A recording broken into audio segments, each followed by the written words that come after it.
Bismillahirrahmanirrahim. Alhamdulillahirabbil alamin wassalatu wassalamu ala asyrafil anbiya'i wal mursalin sayyidina wa maulana Muhammadin wa ala alihi wa sahbihi ajma'in.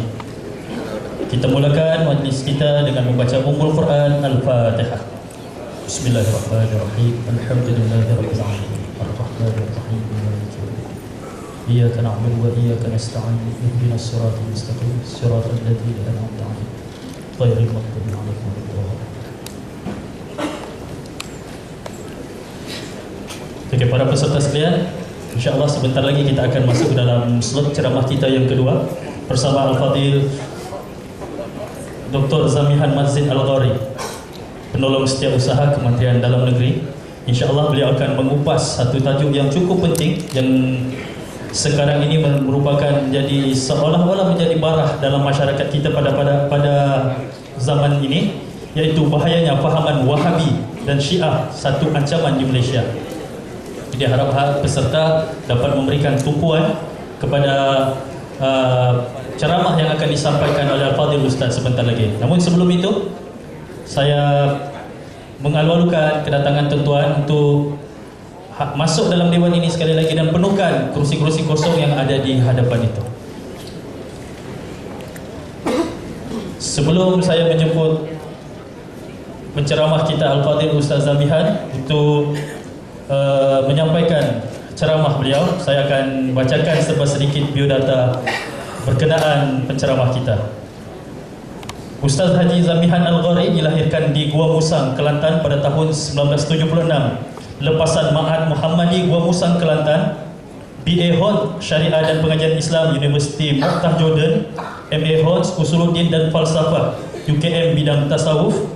Sedang menyiapkan tesis PhD bidang akidah dan pemikiran Jabatan Usuluddin dan Falsafah UKM. Pengalaman beliau: mantan guru agama Yayasan Islam Kelantan YIK, mantan pengetua Ma'at Tafiz Al-Akhyar Johor Bahru Johor, mantan penolong pengarah bahagian dakwah Jakim, mantan penolong pengarah Ilim Jakim, mantan ketua kelas Tafakuh Fakar Jakim 3 tahun, mantan panel soal jawab agama Jakim 2 tahun, panelis IKIM.FM, Klasik Nasional FM, Pahang FM, Terengganu FM, Negeri 9 FM, pernah muncul di TV Al-Hijrah, Al-Kuliah, TV3, RTM 1 dan Astro Awani. Panel Hello Malaysia Bernama TV, penceramah di Kementerian, Jabatan Agama dan Jabatan Mufti Negeri, panel penulis akhbar Harian Metro, panel pemulihan tahanan ISA, tahanan ordinan darurat, tahanan Sosma dan APJ 1959, pakar rujuk pemikiran ekstremis PDRM, telah menghasilkan lebih 20 buku agama. Kini bertugas sebagai penolong setiausaha bahagian keselamatan Kementerian Dalam Negeri Putrajaya. Oleh itu saya mempersilakan Al-Fadhil Ustaz Zamihan Al-Ghari untuk menyampaikan ceramah beliau. Majlis dengan segala hormatnya mempersilakan.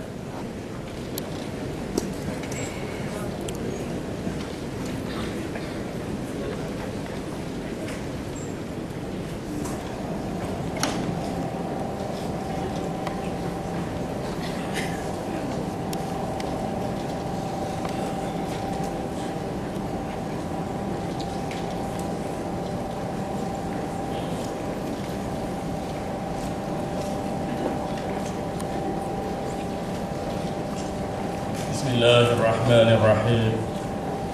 Alhamdulillahi rabbil alamin wa bihi nasta'in ala umuri dunya waddin. Allahumma salli wa sallim wa barik ala sayyidil mursalin nabiyyina wa habibina wa syafi'ina Muhammad wa ala alihi wa sahbihi man sara ala nahjihi ila yaumiddin, amma ba'd. Subhanaka la 'ilma lana illa ma 'allamtana. Maha suci dikaya Allah, kami manusia tak pernah mengerti apa-apa. Illa ma'allamtana, kecuali apa yang diajarkan kepada kami. Innaka antal alimul hakim, sesungguhnya dikaulah ya Allah yang maha mengetahui lagi maha bijaksana. Rabbana ahsina akibatana fil umuri kulliha. Ya Allah, berilah kejayaan dalam setiap perjuangan yang kami lakukan. Wa ajirna min khizyi dunya wa min adzabil akhirah. Selamatlah kami dari kehinaan hidup di dunia ini, dan selamatkanlah kami dari kehinaan hidup di akhirat nanti. Allahumma arinal haqqa haqqan warzuqna ittiba'ah. Ya Allah, perlihatkanlah kepada kami kebenaran Berilah kekuatan pada kami untuk memperjuangkannya. Wa arinal batila batilan warzuqna ijtinabah. Perlihatkanlah kepada kami kepalsuan, jauhkanlah diri kami daripada mengikutinya. Alhamdulillahirabbil alamin. Assalamualaikum warahmatullahi wabarakatuh. Yang saya muliakan saudara pengacara majlis, yang saya hormati lagi kasih Sahibul Samahah Mufti Negeri Sabah Al-Fadhil Ustaz Bonsur Aziz, yang saya kasihi barisan para asatizah, barisan para pegawai kanan kerajaan, para pegawai BDRN, BGA, Rela, juga wakil-wakil daripada jabatan kerajaan. Tuan-tuan hadirin muslimin muslimat yang dirahmati Allah. Alhamdulillah pada pagi ini kita sama-sama berada dalam majlis ilmu bagi membicarakan isu-isu yang berkait dengan akidah dan pemikiran semasa.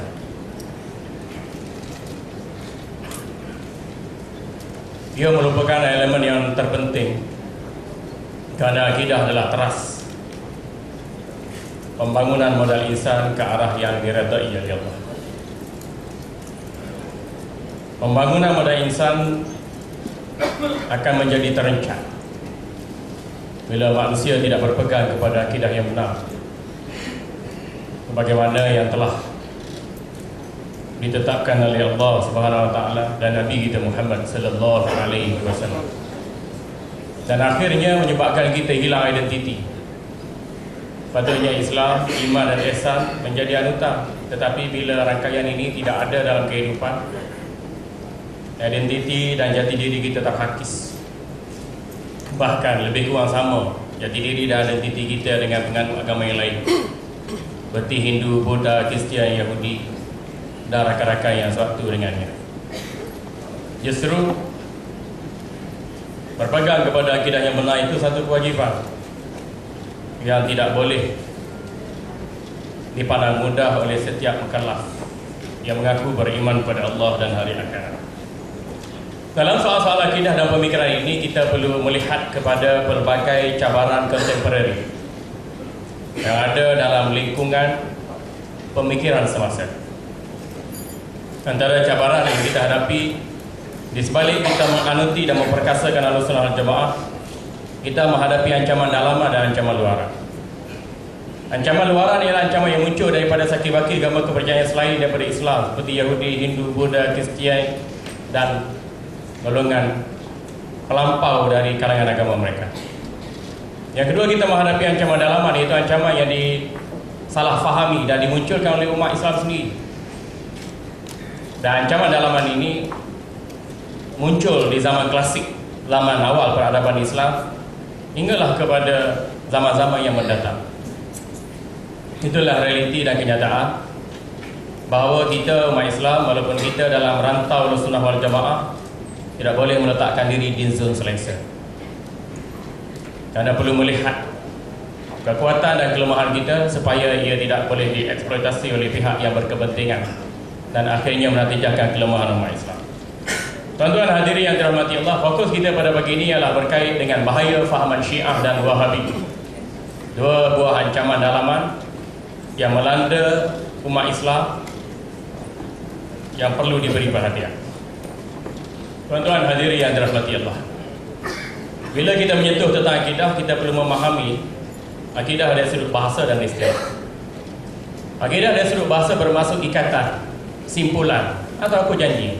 Manakala akidah dari sudut istilah ialah simpulan hati yang menepati maksud sebenar tuntutan Al-Quran Sunnah.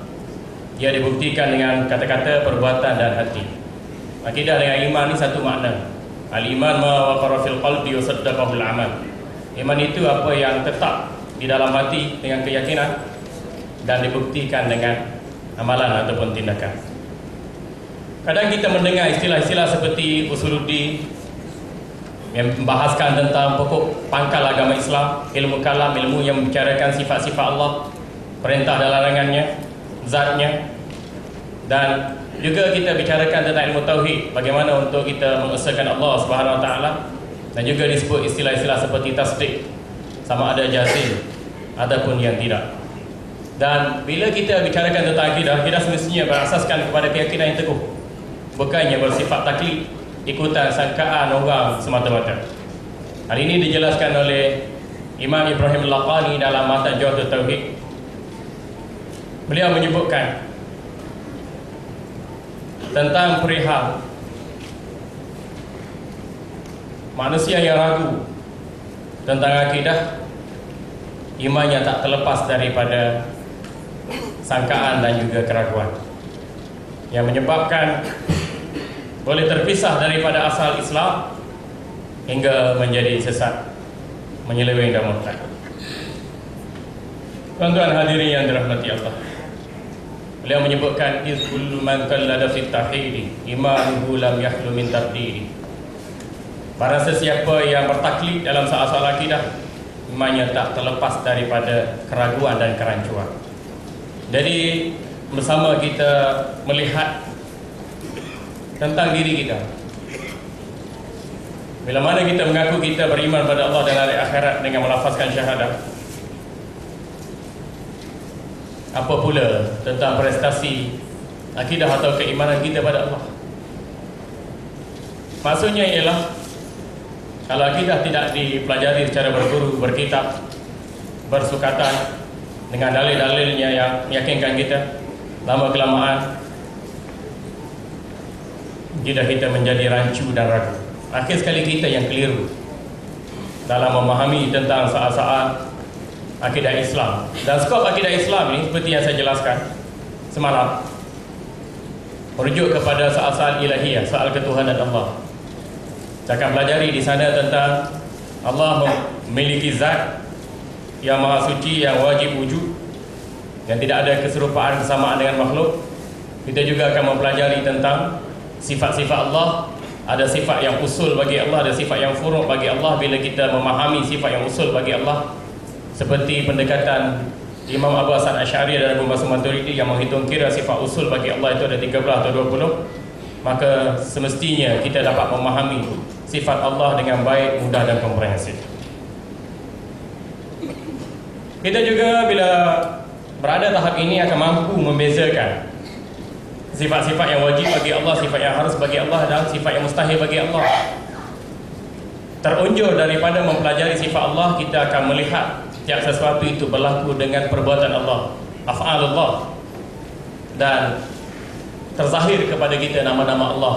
Lillahil asma'ul husna fad'uhu biha wa man ahsaha dakhala al-jannah. Kalau kita mengenal suami kita, kenal nama dia, kenal sifat dia. Tapi kalau kita nak mengenal Allah kita, kenal namanya, kenal sifatnya, mengenal zat Allah yang tidak ada kesamaan dan keserupaan dengan makhluk. Tuan-tuan hadirin yang dirahmati Allah, fokus pengajian akidah Ahlussunnah wal Jamaah juga merujuk kepada soal kenabian sebagai skop yang teras. Kita harus mengenal Nabi kita sallallahu alaihi wasallam secara peribadi, daripada keterangan-keterangan Al-Quran dan Sunnah yang sahih, yang mutawatir, yang sampai kepada kita. Kepribadian baginda sallallahu alaihi wasallam bermula dengan kelahiran, keremajaan, kedewasaan, hinggalah kepada membawa perkahwinan baginda sallallahu alaihi wasallam, anak-anak isteri baginda, dan fokus juga turut diberikan pada kata-kata baginda, perbuatan dari baginda, dan pengiktirafan atau pengakuan baginda sallallahu alaihi wasallam, sama ada sebelum dilantik menjadi Nabi ataupun selepas kenabian baginda sallallahu alaihi wasallam. Kalau kita tak kenal kronologi ini, maka kita akan buat dakwaan-dakwaan yang sumbang terhadap Nabi sallallahu alaihi wasallam. Dan ini ramai juga para asatizah kita di Semenanjung mendakwa bahawa ibu bapa Nabi sallallahu alaihi wasallam tidak beriman dan kedua mereka mati kafir masuk neraka. Itu di kalangan ustaz-ustaz selebriti yang mengajar di radio dan televisyen, membuat dakwaan melulu sedemikian. Dan begitu juga mereka mendakwa bahawa Nabi sallallahu alaihi wasallam ini sebelum mendapat wahyu ketika berumur 40 tahun, baginda hidup tanpa agama. Ini dakwaan-dakwaan liar yang tidak berasas, yang mencerca kenabian, maka hukumnya kafir dan murtad, keluar daripada Islam, walaupun individu berkenaan tetap mengaku beliau seorang muslim. Karena ini mencacatkan nubuwah, mencacatkan kenabian baginda sallallahu alaihi wasallam dan menyebabkan baginda dipandang hina. Dalam membicarakan soal kenabian juga, di samping kita membicarakan tentang profil Nabi kita sallallahu alaihi wasallam secara peribadi, kita juga mempelajari tentang sifat-sifat baginda. Ada sifat yang wajib ataupun harus atau mustahil pada baginda sallallahu alaihi wasallam. Kita juga adalah menelusuri apa saja perintah dan larangan yang baginda sampaikan kalau kita benar-benar beriman pada Allah dan hari akhirat. Baginda kita jadikan pedoman atau teladan merentasi cabaran kehidupan sepanjang zaman. Dan aspek yang ketiga yang perlu difokus dalam kajian akidah Ahlussunnah wal Jamaah ialah soal-soal sam'iyah, benda-benda gaib, dosa, pahala, syurga, neraka, setan, jin, iblis, malaikat, suratan, amalan, badan, mahsyar, hari berbangkit, hari perhitungan, azab di neraka, nikmat di syurga. Soal-soal kegaiban ini sepatutnya menjadi teras kehidupan kita. Barulah kita tak buat jenayah, tak buat maksiat, tak salah guna kuasa, tak menyeleweng, tak makan benda yang haram. Sewajarnya begitu. Inilah tingkat integriti. Kalau hati diikat dengan hari akhirat, hati diikat dengan perkara-perkara ghaibiyat, kita akan menjadi seorang insan yang berintegriti. Nak buat dosa dengan mata, tangan, telinga, kaki, mulut, kemaluan, semua itu adalah anugerah Allah. Bagaimana sesuatu yang Allah anugerahkan pada kita dan kita balas dengan dosa dan noda. Dan integriti tidak ada lain kecuali bila kita sentiasa hubungkan diri kita dengan keimanan yang sempurna. Karena itu Jibril alaihissalam menanyakan baginda sallallahu alaihi wasallam dalam hadis yang sahih, "Ya Rasulullah, akhbirni anil iman." Faqala Nabi sallallahu alaihi wasallam, "An tu'mina billahi wa malaikatihi wa kutubihi wa rusulihi wa bil yawmil akhir wa bil qadari khairi wa syarri." Rawahu Bukhari, Muslim dan lain-lain. Wahai Rasulullah, jelaskan kepadaku tentang definisi iman. Iman ialah kamu meyakini dengan benar tentang ketahanan Allah, tentang malaikat, tentang kitab-kitab yang diturunkan, tentang para rasul, tentang hari kiamat, dan tentang qada dan qadar baik buruk kamu terima seretanya dalam kehidupan kamu. Jadi kalau iman itu ada dalam hati, insya-Allah kita kerja berdisiplin, bertanggungjawab, dan ciri-ciri kepribadian, kepimpinan, pembangunan modal insan yang ditunjukkan Nabi sallallahu alaihi wasallam itu sentiasa menjadi teladan hidup kita sampai ke bila-bila. Bukan kita kerja kerana harta, tahta, kuasa, rupa dan glamour, tetapi kita kerja atas dasar tanggungjawab di dunia dan akhirat. Mudahnya kalimah tanggungjawab, tanggung di dunia dan jawablah di akhirat. Sama ada saya menolong setiap saat, tuan-tuan boleh ke, rela ke, askar ke, cikgu ke, kani ke, penari getah ke, ahli politik ke, sultan ke, raja ke, tanggung di dunia dan jawablah di akhirat. Tuan-tuan hadirin yang dirahmati Allah, aspek yang terakhir dalam cabang akidah dan pemikiran Islam ialah kita perlu mempelajari tentang aliran-aliran pemikiran dalam Islam. Kerana zaman sejarah peradaban Islam menghidangkan pada kita bahawa zaman Nabi sallallahu alaihi wasallam zaman yang paling gemilang, cemerlang dan terbilang.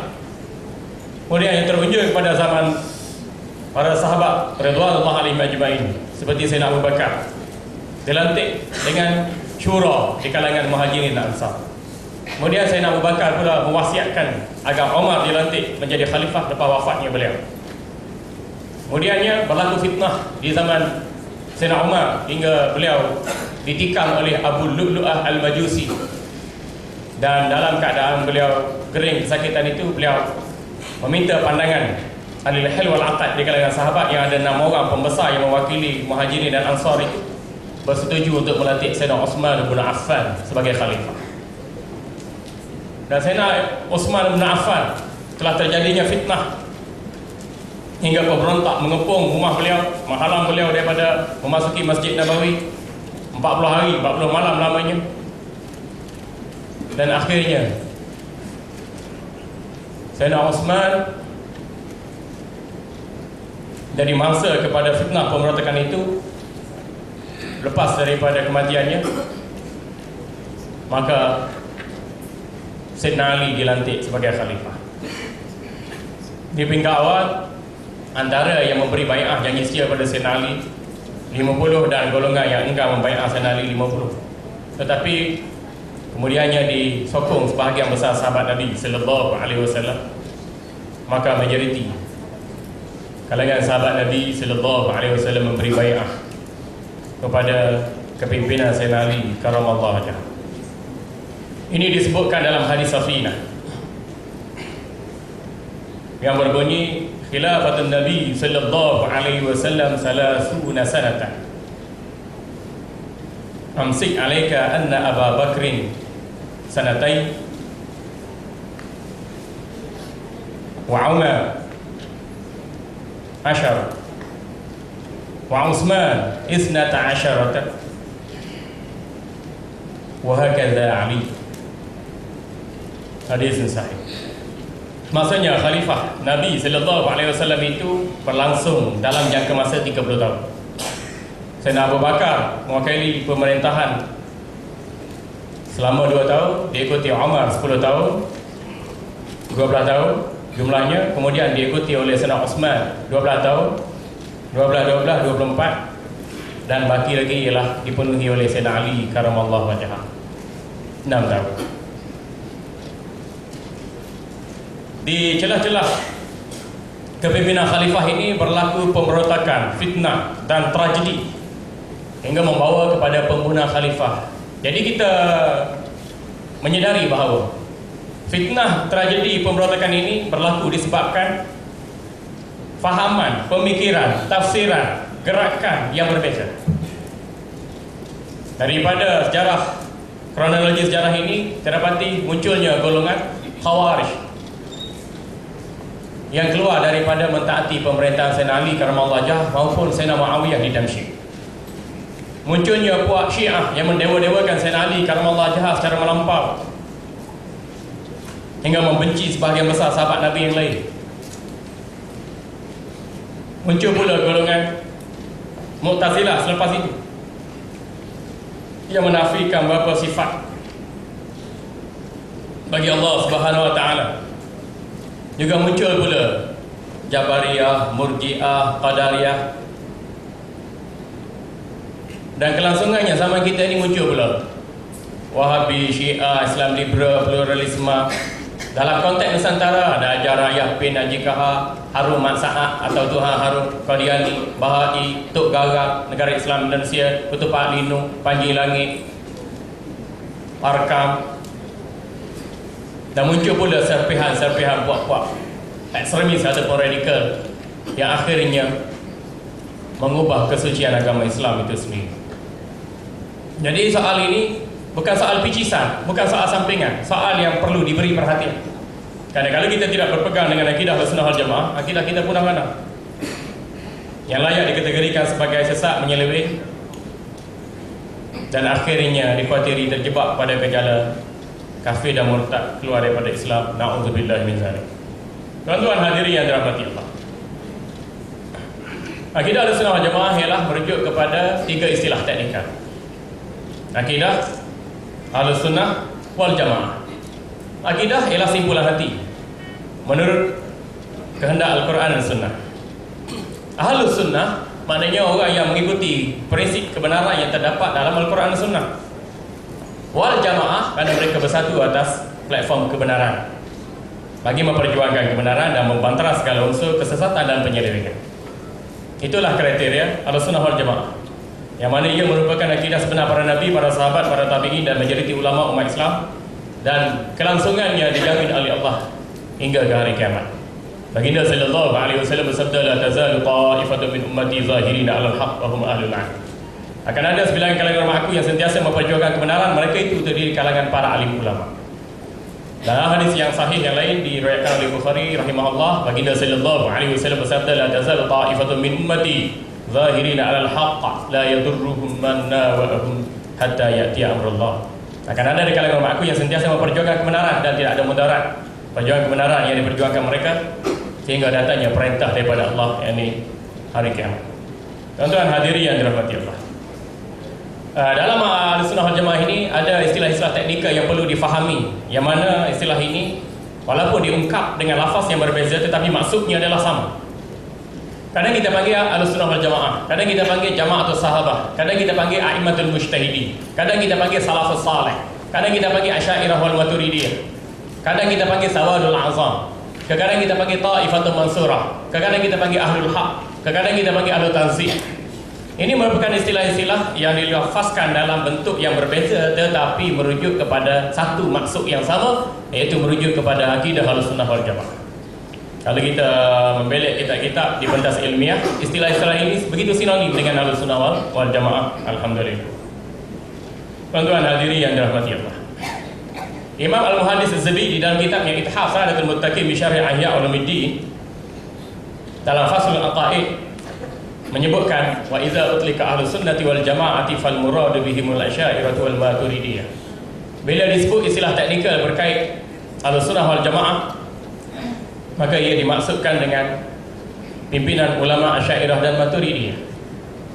Mereka inilah pemimpin ulama dalam bidang akidah, menyebar, memperjuangkan akidah sebenar ahlus sunnah wal jamaah, dalam masa yang sama tampil mempantras segala penyelewengan dan unsur-unsur kesesatan yang melanda umat Islam. Alhamdulillah.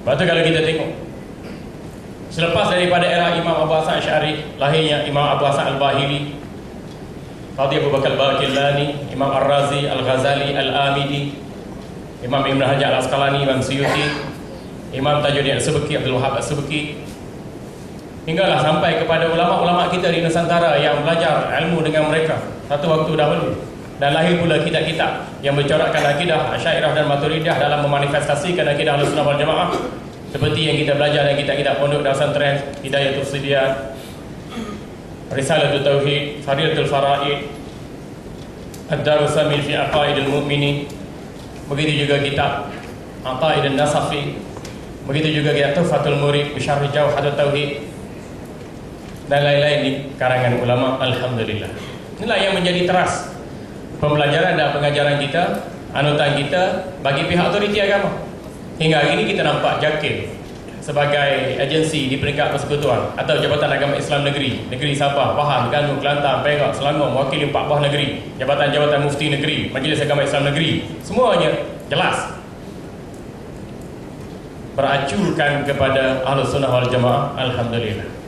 Cuma yang ada sikit-sikit bawakan individu-individu tertentu, seperti ada pegawai kerajaan dalam sektor agama bawa faham Syiah, ada yang bawa fahaman Wahabi, ada yang bawa fahaman liberal atau pluralisme agama. Itu tidak dikira sebagai muktabar.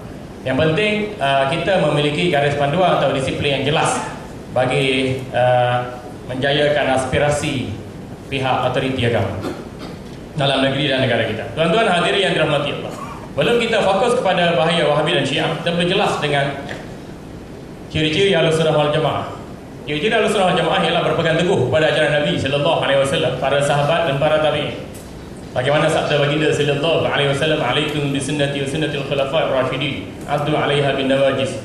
Iyyakum wa muhdatsatil umur, fa inna kulla muhdatsatin bid'ah wa kulla bid'atin dalalah wa kulla dalalatin fin-nar." Atau kama qala Nabi sallallahu alaihi wasallam. Maksudnya hanyalah kamu berpegang dengan sunnahku dan berpegang teguhlah kamu dengan sunnah para khalifah Rasyidin yang mendapat petunjuk dari sisi Allah. Berpegang teguhlah sunnah ini. Bagaimana kamu memegang sesuatu dengan gigi geraham yang kecil. Awasi dirimu daripada melakukan reka cipta dalam urusan agama hingga mengubah wajah keturunan agama. Reka cipta dalam bentuk begini ialah kesesatan, kesesatan dalam bentuk begini destinasinya adalah neraka.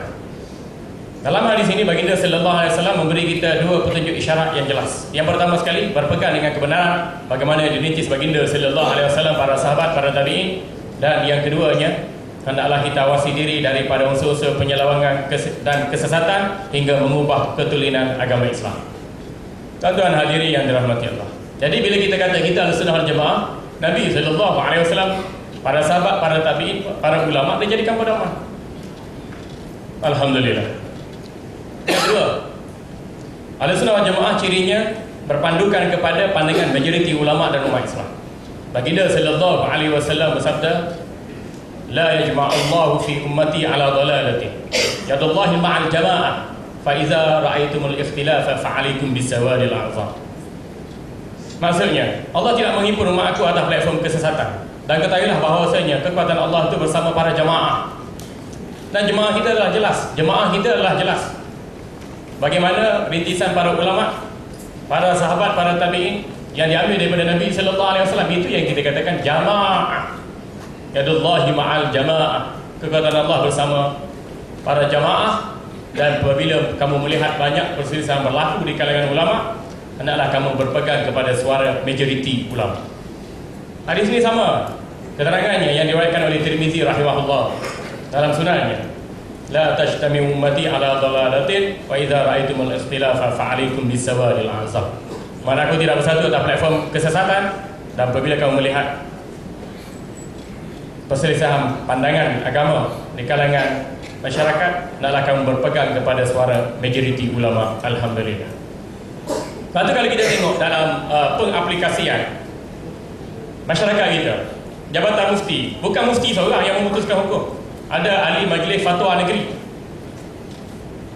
Lepas tu dibawa sama perbincangan itu majlis agama. Ada ahli majlis agama juga turut dibawa dalam perbincangan sesuatu yang berkait dengan akidah, syariah dan akhlak. Itu adalah jabatan-jabatan agama yang berkaitan. Alhamdulillah. Jadi untuk nak keluarkan sesuatu hukum tu, mereka bersyura, bermesyuarat, berbincang, mencari dalil, mencari hujah, barulah dikeluarkan dan diwartakan bila mana diakui oleh pihak kerajaan. Dan menjadi kewajipan bagi kita melazimi sesuatu keputusan yang telah difatwakan itu. Dan inilah konsep dan konteks yang berkaitan tentang kepentingan Islam dan umatnya. Alhamdulillah. Yang ketiga, kita memelihara konsep jamaah. Ahlussunnah wal Jamaah memelihara konsep jamaah. Memelihara konsep jamaah dalam merealisasikan perintah Allah dan Rasulnya. Kita ada waliul amr. Tengok dalam kaedah. Ya ayyuhallazina amanu atii'u Allah wa atii'ur rasul wa ulil amri minkum. Taatlah perintah Allah, taatlah perintah Rasul, dan taatlah perintah pemimpin yang beriman di dalam kalangan kamu. Pemimpin yang beriman itu ada dua versi. Satu pemimpin agama, satu pemimpin negara. Dan sebenarnya sinonim. Dalam tradisi Islam, jarah peradaban melukiskan bahawa pemimpin umat Islam itu semestinya dari kalangan orang alim, yang faqih, yang mujtahid. Barulah dia boleh memimpin negara dengan baik dan adil dan berkesan. Tapi nampak kenampakan kita, ada pemimpin yang tak tahu agama, ada pemimpin yang jahil agama, ada pemimpin kita yang menentang agama. Ini tak seharusnya berlaku. Dan jangan sokong pemimpin yang memusuhi agama Allah. Jangan sokong pemimpin yang prejudis pada agama Allah. Tuan-tuan hadirin yang dirahmati Allah, antara asal Ahlussunnah wal Jamaah ialah berpegang dengan disiplin ilmu. Tafsir rujuk mufassirin, hadis kita rujuk muhaddisin, fiqh kita rujuk fuqaha, akidah kita rujuk ulama kalam ataupun ulama usuluddin. Begitu juga nahwu, ilmu bayan, ilmu badi', ilmu ma'ani, kita rujuk kepada ulama-ulama bahasa Arab dan sastra. Jadi setiap ilmu merujuk kepada disiplinnya, baru kita tak tersesat dari landasan kebenaran. Mana bisa mungkin Quran kita baca, kita tafsir, buat kesimpulan hukum sendiri. Hadis kita baca, satu hadis kita ambil, dah kita pandai buat kesimpulan hukum sendiri. Ataupun bila ditanyakan isu-isu agama, kita tak tahu, kita memandai-mandai. Trend sekarang jadi begitu. Selebriti pun, penyanyi, pelakon, artis lah cakap agama. Atau agama cakap ikut tafsiran, ikut akal, ikut logik, ikut pengalaman. Apa saja yang menjadi sajian dan kenampakan akal mereka, itulah yang dibuat keputusannya. Maka ini sesuatu yang tidak berdasarkan disiplin ilmu, bukan berdasarkan kepada metodologi Ahlussunnah wal Jamaah. Yang kelima, disiplin Ahlussunnah wal Jamaah juga ialah bersifat wasatiyah dalam mengatur fahaman dan tindakan. Kita tidak boleh mengkafirkan Ahlul Qiblat tanpa alasan yang munasabah. Nabi sallallahu alaihi wasallam bersabda, "Man qala li akhihi kafir faqad ba'a hadiha ahaduhuma aw raja'a alaihi." Rawahu al-Bukhari. Barang sesiapa yang mengatakan kepada saudara Islamnya, "Hei kafir," ia perlu dilihat dalam dua aspek. Jika benar tuduhan itu berdasarkan kepada permasalahan dan dalilnya, maka benarlah kata-kata dan dakwaan kafir itu. Kalau tidak, kata-kata kafir itu kembali kepada orang yang mendakwa kekafiran berkenaan. Itulah Ahlussunnah wal Jamaah begitu teliti dalam soal-soal hukum hakam dan fatwa. Bukan diambil hukum hakam dan fatwa itu secara sembrono ataupun ikut sedar hati dia saja. Orang khilaf dengan dia, tak ikut pandangan dia, sesak kafir bid'ah, sesak kafir bid'ah. Orang tak ikut pandangan dia, tak ikut fatwa dia, tak ikut jamaah kumpulan dia, masuk neraka tu. Itu bukan cara Ahlussunnah wal Jamaah, itu cara Ahlul Punah Warana. Itu kita kena sedar bersama. Hatta kalau seorang tu murtad pun kita kena tengok juga dia murtad tu dengan paksa ke, atau terlupa ke, atau tersalah ke, atau dengan sengaja. Kalau murtad dengan sengaja jelas. Wa may yartadi minkum 'an dinihi fayamut wa huwa kafir fa ulaika habitat a'maluhum fid dunya wal akhirah. Ini murtad dengan sengaja, dengan kata-kata dia, dengan perbuatan dia, dengan i'tiqad dia. Ada manusia murtad dengan tak sengaja, dengan kejahilan. Kita hendaklah tampil, beri nasihat, beri bimbingan, beri pencerahan pada mereka, pujuk mereka kembali ke pangkal jalan. Bukan dengan cara menyerang, menghukum dan tidak ada solusi atau tidak ada sebarang penyelesaian. Dan kita Ahlussunnah wal Jamaah ni maksudnya wa kadzalika ja'alnakum ummatan wasata litakunu syuhada'a 'alan nas wa yakuna ar-rasul 'alaikum syahida. Maksudnya kita baina tafriq wal ifrat. Jangan terlalu jumuk, jangan terlalu tertutup atau konservatif. Dan jangan pula terlalu melampau, terlalu keras, radikal, ekstrim. Ini pendekatan-pendekatan kita, dinun nasihah. Faqul lahu qawlan layyina wajadilhu billati hiya ahsan. Firaun pun Nabi Musa diperintah oleh Allah cakap dengan Firaun, faqul lahu qawlan layyina, cakap dengan bahasa yang lembut, yang baik, beradab, sopan. Padahal Firaun itu mengaku dirinya sebagai Tuhan. Begitu juga wajadilhum billati hiya ahsan. Dengan Nabi Nuh alaihi salam dan kaumnya, wajadilhum billati hiya ahsan. Berdebat dengan cara yang baik atau lebih baik daripada kebiasaan, supaya manusia kembali kepada kebenaran. Satu lagi, kita Ahlussunnah wal Jamaah tidak bersikap jumuk.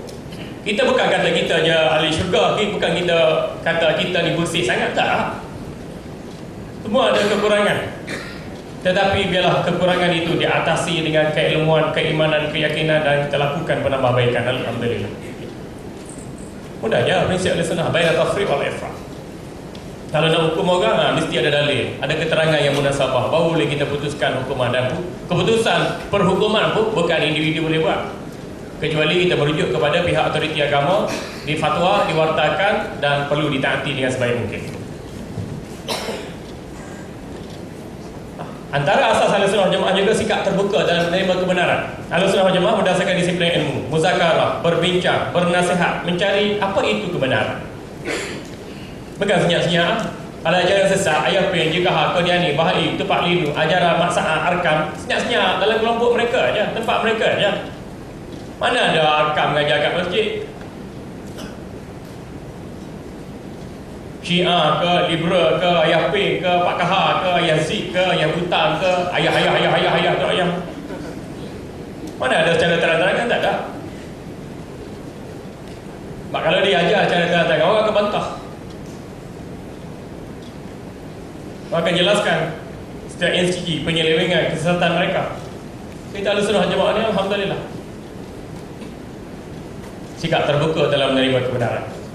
Kecuali orang-orang yang ekstrim, bila kita bercakap dia lari, bila kita cakap dia pulang, bila kita cakap dalam majlis tak nak tanya, tak nak soal jawab, tak nak bincang, tapi belakangnya hantar macam-macam.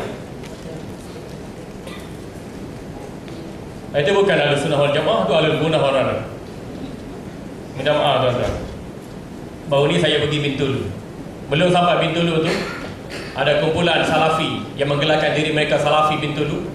Dia buat provokasi internet. Dia kata kami tak nak Ustaz Zamihan ceramah di Sarawak. Ustaz Zamihan mengkafirkan ulama, Ustaz Zamihan Syiah, Ustaz Zamihan sesat, Ustaz Zamihan menyeleweng. Kita pun tak tahu dia cakap apa. Kat mana dia kata kita Syiah? Kat mana dia kata kita sesat? Kat mana dia kata kita menyeleweng? Kat mana dia kata kita mengkafirkan ulama? Kita pun tak tahu siapa yang launching dalam Facebook, Twitter, Instagram, YouTube. Begitu.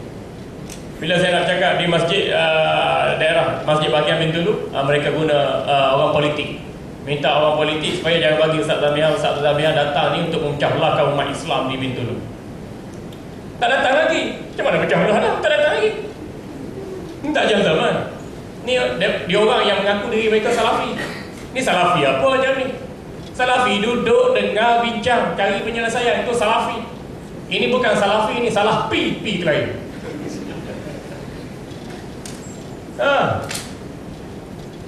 Kalau orang sesat sekalipun, fajadilhum billati hi ahsan. Orang kerah, orang sesat, orang ganah, Fir'aun sekalipun, faqul lahu qawlan layyina. Qala kul. Uslub berbincang, uslub muzakarah. Kalau betul-betul nak jadi kebenaran, tak guna kuasa politik. Tapi alhamdulillah saya boleh berceramah juga. Alhamdulillah mesej kita sampaikan mesej yang kita Ahlussunnah wal Jamaah. Jangan cari yang lain. Tuan-tuan hadirin muslimin yang dirahmati Allah. Ini semua akidah Islam. Al-Quran Nurul Karim, Sunnah Nabawiyah, Al-Ijma' ulama dan Aqlus Salim, akal yang paras yang bertepatan dengan kehendak wahyu, bukan yang bertentangan. Ini rujukan kita dari dulu sampai sekarang, sampai bila-bila pun. Alhamdulillah.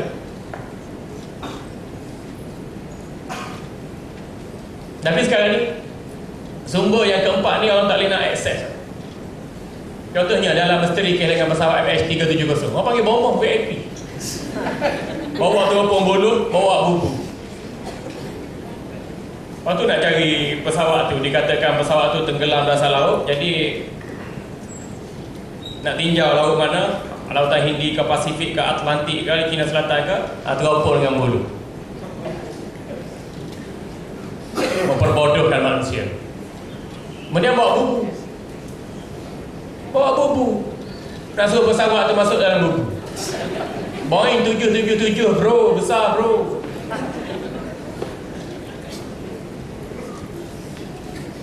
Memerlukan satu landasan seperti bola sepak untuk nak tampung pendaratan dan pelepasan Boeing 777. Bukannya bubu. Yang bubu ni badang je, badang gagah perkasa tu. Bawa bubu pergi letak kat sungai, tangkap ikan. Akhir sekali jin makan ikan dia. Dia nak marah, pegang janggut jin, nak melasah jin tu dengan parang. Akhir sekali jin kata jangan. Kalau kamu nak kuat, makan muntah aku. Tu cerita tu, dia dengan bubu tu. Tak cukup dengan tu, bawa pula tikar terbang. Macam cerita tikar sakti, tikar hikmat. Bawalah kami ke negeri pasir berdengung. Zam-zam al-lakazam. 3 orang naik. Siap pakai sorok. Seorang bawa payung, kayu-kayu kat depan. Seorang lagi bawa timba air untuk nak naikkan pesawat. Kemudian seorang lagi bawa buah kelapa. Lepas tu Allahu Akbar, Allahu Akbar, Allahu Akbar. Ini benda syirik, benda khurafat. Kata bomba tu keluar kenyataan dan tengok dalam Facebook dia. Dia kata Atuk pergi ke Lautan Hindi. Lepas tu apa nama ni, jumpa 2 ekor jin yang besar di situ. Lalu Atuk tampar 2 ekor jin tu tenggelam ke dasar laut. Hebat sangat Datuk Maha Guru. Kita fikir sendiri, benda logik fikir. Tapi oleh kerana tak didasari akidah Ahlussunnah wal Jamaah, benda tu jadi santapan, jadi bahan lawak. Patutnya kita tegar. Mara minkum munkaran falyughayyirhu bi yadihi. Wa illam yastati' fa bi lisani wa illam yastati' fa bi qalbihi wa zalika adhaful iman. Tengok kemungkaran, cegah dengan kuasa. Tak mampu, cegah dengan lisan, dengan lidah. Tak mampu, cegah dengan hati. Tapi kita bawa VIP tu buat benda khurafat, benda syirik tu, pakat tengok belakang, siap-siap ambil video lagi. Sampai sekarang belum ada sebarang tindakan kepada bomba VIP. Sebab apa? Sebab ada VIP kat belakang dia. Dalam akidah Ahlussunnah wal Jamaah tidak ada kompromi. VIP ke, VVIP ke, PVC ke, tidak ada kompromi. Benda salah, benda syirik, benda sesat, benda khurafat, tak ada kompromi. Kita panggil dia, kita muzakarah dia, kita hujah dengan dia. Kalau dia angkau, dia degil juga, tangkap dakwah. Supaya ia menjadi pelajaran dan peringatan pada masyarakat yang lain. Tadi akal yang waras, kita fikir logik ya. Kalau kita tak mampu mendalami dari Al-Quran, dari hadis, dari ijma', fikir logik ya. Bagaimana dia nak katakan dia tarikat yang betul sampai tak semayang? Masuk tarikat sampai tak semayang, ngarut tu. Masuk tarikat sampai tak makan benda berdarah. Mengganggu untuk menghalalkan apa yang diharamkan oleh Allah, mengharamkan apa yang dihalalkan oleh Allah. Masuk tarikat, buat amal ibadat dengan niat kan? Cuba belok dengan niat. Belok dengan niat, makan dengan niat, mati ya. Apa tak? Tu kita fikir logik ya, fikir logik ya. Allah Akbar. Ini gambaran akidah Islam.